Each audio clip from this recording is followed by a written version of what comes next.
गिर को कर्रे कंथड़ा हिरण कसोगी खाए आक चरे और खूब भगे घोड़ा सु आगे जाए। नमस्कार दोस्तों, आप सभी का हमारे YouTube channel today current information में स्वागत है। संघर्ष अभी जारी है, सपने होंगे सच। आज मैं एक नए सेशन के साथ आपसे मिलने आया हूं। अर्धवार्षिक परीक्षा सत्र 2021-22 के कक्षा 9 के विज्ञान के संपूर्ण पेपर हल के साथ इस सेशन को चलाएंगे हम। चलिए आइए इस सेशन के साथ बने रहे और इस सेशन को शुरू करते हैं।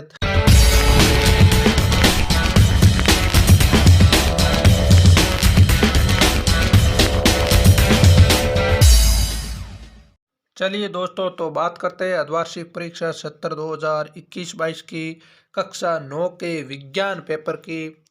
आपका पेपर 48 नंबर का हुआ है। कितने नंबर के? 48 नंबर के। अब आपके 48 में से कितने आएंगे, तो मैं पेपर सॉल्यूशन करवा रहा हूँ, आप ध्यानपूर्वक सुने और कितने सही हुए कमेंट बॉक्स में ज़रूर लिखें। आपका पहला प्रश्न है, निम्न में से तापमान का मात्रक क्या है? तापमान का मात्रक पूछा है। क्या पूछा है? तापमान का मात्रक। तापमान का मात्रक है केल्विन। क्या है? केल्विन। और दूसरा क्वेश्चन है, 25 सेल्सियस का मान केल्विन में क्या होगा? 25 सेल्सियस का मान केल्विन में कितना होगा? 498 के होगा। अब आपका तीसरा क्वेश्चन है, दाब का मात्रक क्या है? दाब का मात्रक है पास्कल। क्या है? पास्कल यानी PA। और आपका चौथा क्वेश्चन है, पदार्थ की कितनी अवस्थाएं होती है? पदार्थ की सामान्यतः कितनी अवस्थाएं होती है? 3 अवस्थाएं होती है। ठीक है। उसके बाद आगे नेक्स्ट क्वेश्चन, आपका पांचवा क्वेश्चन है, किसी द्रव्य का वाष्प में बदलना क्या कहलाता है? किसी द्रव्य का वाष्प में बदलना वाष्पीकरण होता है। क्या होता है? वाष्पीकरण। ठीक है। निम्न में से यौगिक नहीं है। ये क्वेश्चन है, निम्न में से यौगिक नहीं है, तो ऐसा है, गलत छपा हुआ है, तो इसमें होगा कार्बन। कार्बन सी यौगिक नहीं है। जल जैसे H2O यौगिक है, नाइट्रोजन ये यौगिक है, सोडियम। आगे सातवां क्वेश्चन है, निम्न में से भौतिक परिवर्तन है। भौतिक परिवर्तन ये यानी कौन सा? जल का बर्फ में बदलना भौतिक परिवर्तन है। ठीक है। नेक्स्ट क्वेश्चन की बात करते हैं। आठवां क्वेश्चन है, कपूर को खुला छोड़ने पर गायब होना कौन सी क्रिया है? कपूर को खुला छोड़ने पर गायब होना यानी ये ऊर्ध्वपातन है। क्या है? ऊर्ध्वपातन है।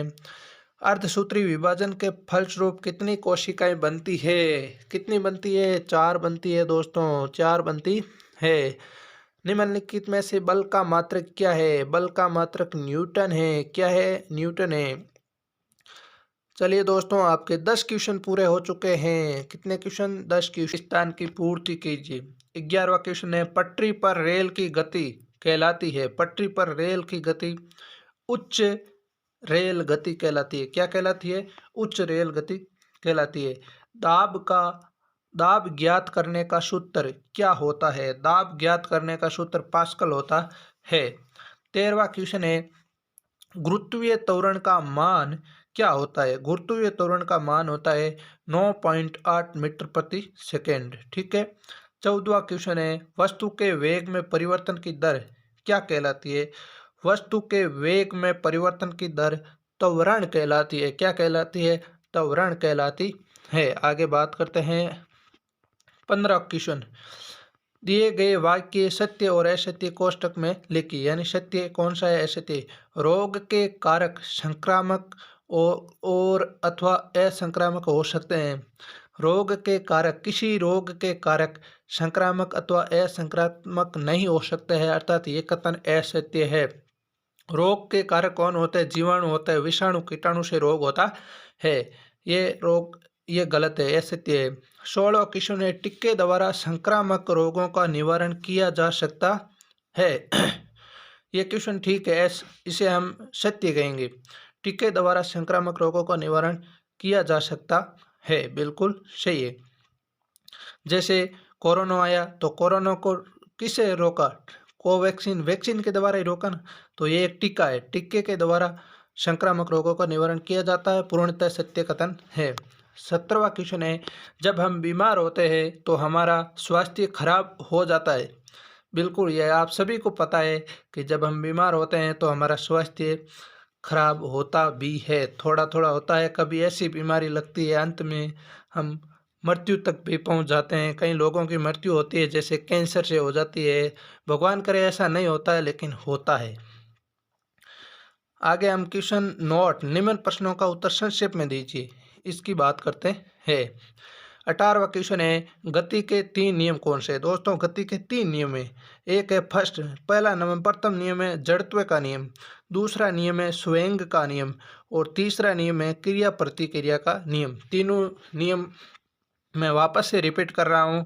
फर्स्ट है जड़त्व का नियम, सेकंड है संवेग का नियम, और थर्ड है क्रिया प्रतिक्रिया का नियम। ठीक है। अब 19वां क्वेश्चन है, बल की परिभाषा दीजिए। बल क्या है? बल वह कारक है जो किसी वस्तु की स्थिति परिवर्तन करने की कोशिश करता है। मैं वापस से बोल रहा हूँ, बल वह कारक है जो किसी वस्तु की स्थिति परिवर्तन करने की कोशिश करता है। और 20वां क्वेश्चन है कि गुरुत्वाकर्षण से आप क्या समझते हो? 20वां क्वेश्चन क्या है? गुरुत्वाकर्षण से आप क्या समझते हो?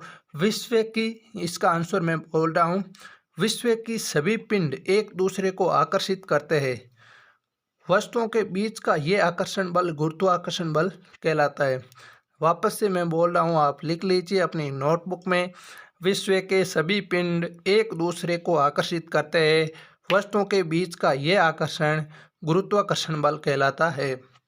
तो चलिए दोस्तों, आज हम 20 क्वेश्चनों की चर्चा करेंगे। आगे के बड़े क्वेश्चन हैं, यदि आप छांट लीजिए, अगर मिलते हैं तो ठीक है, अगर नहीं मिलते हैं तो कमेंट बॉक्स में कमेंट ज़रूर करिए, क्योंकि इन सभी प्रश्नों का उत्तर मैं लिख करके 100% अपलोड कर दूंगा। और आपसे ये निवेदन करता हूं कि आप इस सेशन को सभी विद्यार्थियों तक पहुंचाएं, ताकि वह आगे आने वाली छुट्टियों के अंदर पेपर को जल्दी से जल्दी करें। और जल्दी से जल्दी सुनने से याद हो जाता है, तो वीडियो को जल्दी से जल्दी शुरू करें। और किसी भी प्रकार की कोई गलती हुई है तो माफ़ करें। और आप सभी से ये निवेदन है कि हमारे चैनल को सब्सक्राइब ज़रूर करना। बहुत बहुत धन्यवाद।